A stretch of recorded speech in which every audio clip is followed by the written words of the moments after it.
Why this book, out of all the other whimsical children's book, did it speak to you?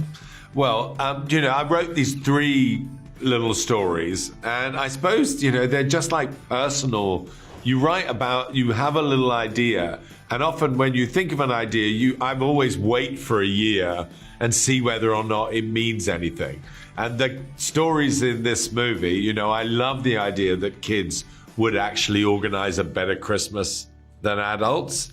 Yeah. And I love the idea that a child who's naughty may actually be a child who's trying to fix their world around them rather than accepting things. And I love the idea that someone who's lonely might find that the best friend they can find is another lonely person too, rather than... So, they're all little stories that matter to me.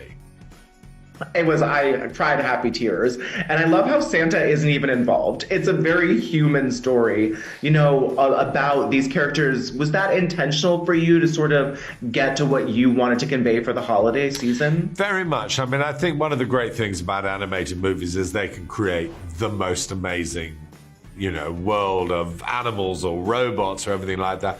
But I've also, over the years, really loved very small, intimate animated films. I'm obsessed by the first Charlie Brown's Christmas, and there was a movie called My Life as a Zucchini, which is just a story of one little boy. So I love the idea of doing an animation with all its richness, but actually focusing on really normal kids and families to whom quite normal things are happening with a little bit of sparkle in the middle from Santa. Is it like kids, do you have a favorite, of the characters of the stories? Do you have one that sort of tugged at your heartstrings the most? Well, there's the story of this little boy called Danny, and I just quite like that in a kid's film you can set up that it's a, sort of latchkey kid whose mum's working in the, health service and is being forced to work too hard, and dad ran off and everything. I liked the fact of having something that feels like a real, 2020 family with those problems rather than a kind of Dickensian problem. So I think that setup is probably my favorite, yeah.